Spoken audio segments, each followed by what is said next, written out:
June the 6th, 1944, somewhere over Normandy, paratroopers from the 82nd and 101st Airborne Divisions are about to jump into the darkness. Strapped to their legs is a weapon so ugly, soldiers called it a plumber's nightmare, the cake decorator, and most commonly because of what it looked like, the grease gun. It cost $18.50 to make the Thompson submachine gun. It was meant to replace over $200. The M3 was designed to be disposable, literally thrown away when it broke because spare parts weren't even being manufactured. Soldiers hated it at first sight. Yet this stamped metal monstrosity would serve American forces for 50 years, longer than any other submachine gun in U.S. military history. It fought in World War II, Korea, Vietnam, and even the Gulf War in 1991, and special forces still use suppressed versions today. This is the story of the gun nobody wanted that became the gun nobody could replace. By 1941, America had a problem. The Thompson submachine gun was magnificent. Gangsters loved it. GIs loved it. It was beautifully machined and deadly, but it cost over $200 per unit in 1939. And even after simplification, still cost $45 by 1944. Worse, each Thompson required 150 man-H hours of skilled labor and precision manufacturing. America was about to fight a two-front war across two oceans. They didn't have time or money for perfection. The Army Ordnance Department looked at what was working elsewhere.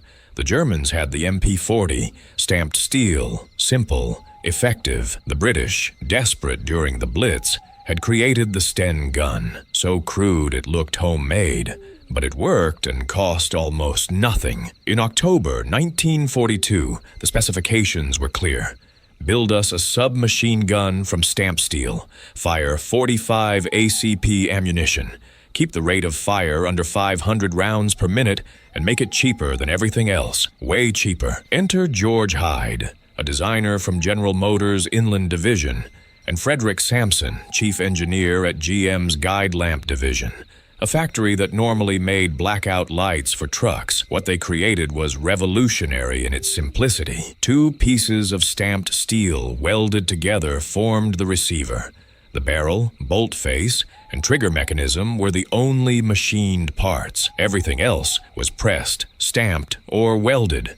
The entire weapon had just 23 parts. The final cost, $18.50 per unit. The military brass declared it disposable. When it breaks, throw it away and grab another one. Production began in May 1943. The development process from concept to prototype to adoption to production took just 7 months. No other firearm in U.S. military history has ever matched that speed.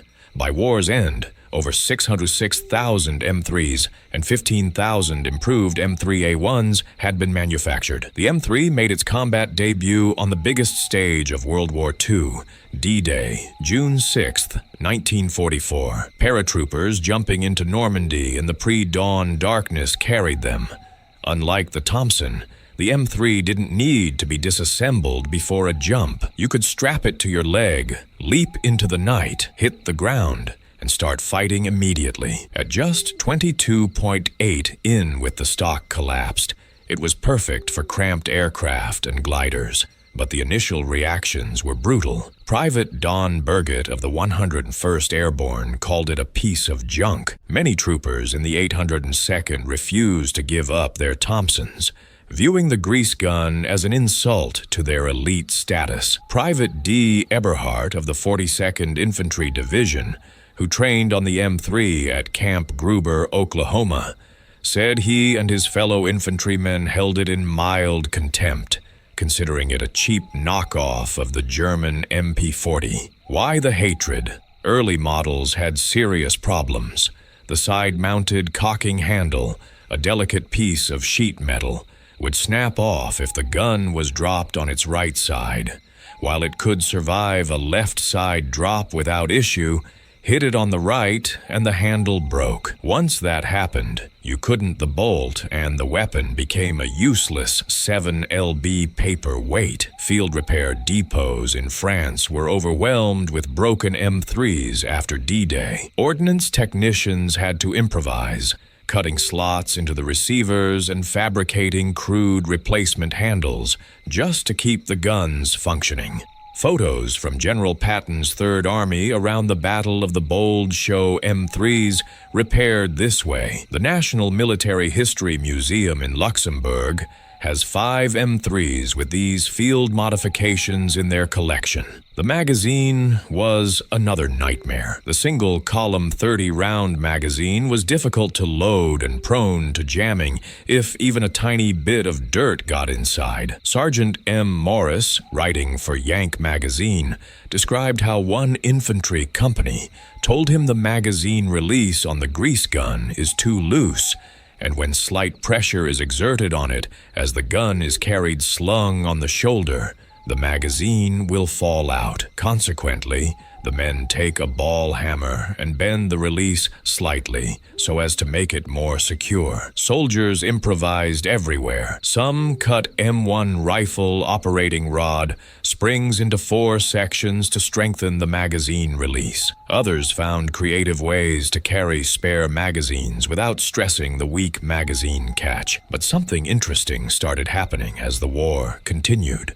Soldiers began to realize something. When the M3 worked, it really worked. An Army Combat Observations report dated February 5, 1945, from small unit leaders in the 99th Infantry Division stated, "The M3 submachine gun is the best weapon we use for patrolling. It can be put into action quickly, and at short ranges is accurate and powerful."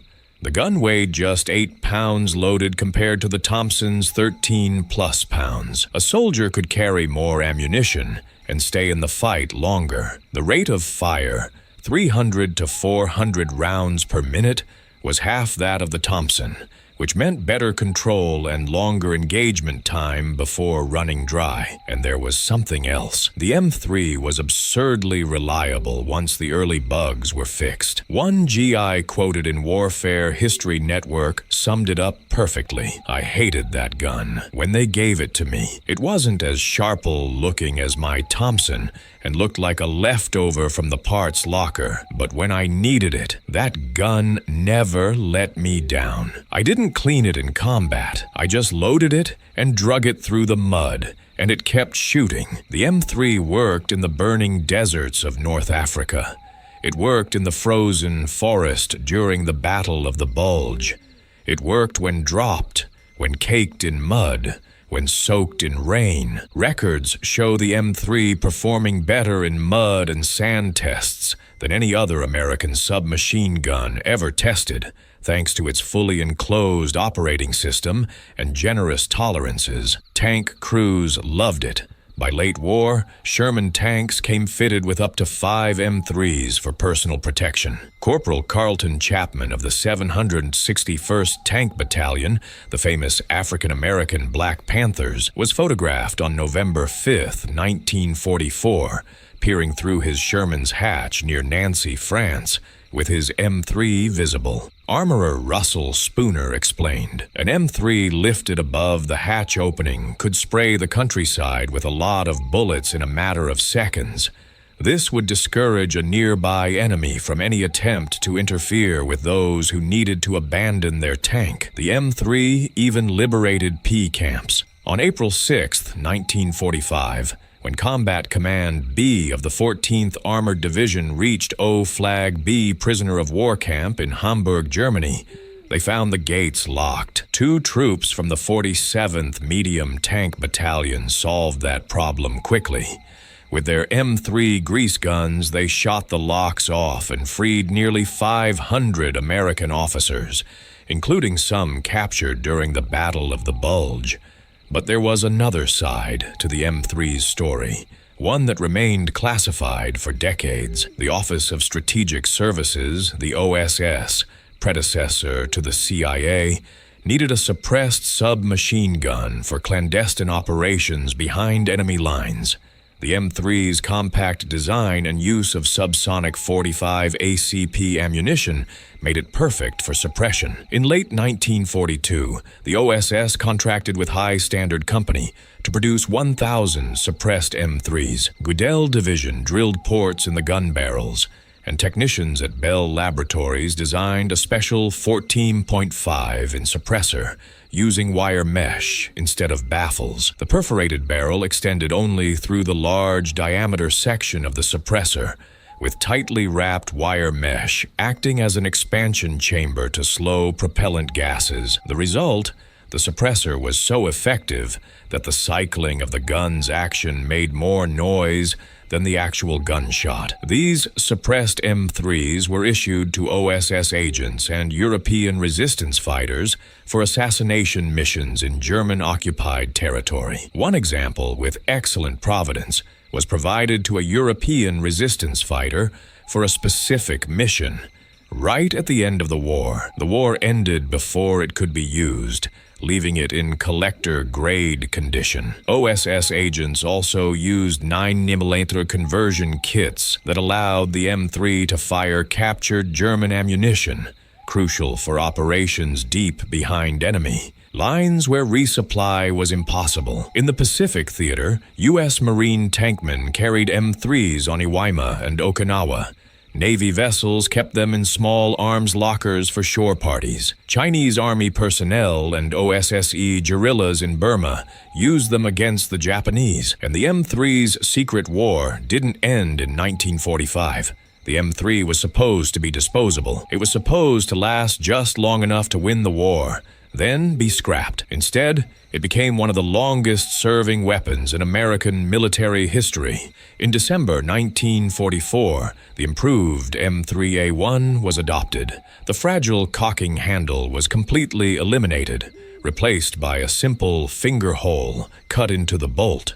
The wire stock was redesigned to function as both a magazine loading tool and a barrel wrench. An oiler was built into the pistol grip. The gun could be completely disassembled into a 13-in package for clandestine operations. During the Korean War, Ithaca Gun Company manufactured an additional 33,200 M3A1s to meet increased demand. The grease gun became the main submachine gun for U.S. and South Korean forces, partly because communist forces were using captured Thompsons donated during World War II.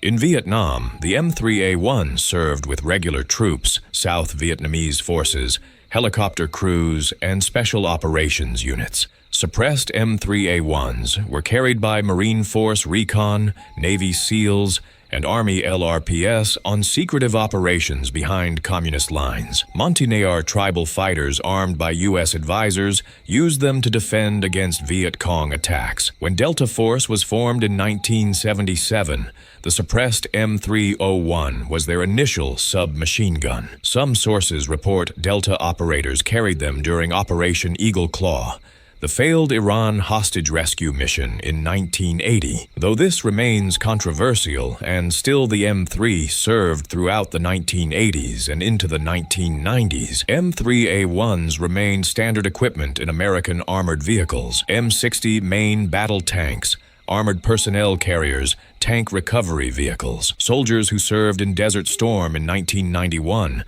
50 years after the gun's development, reported tank crews still carrying them.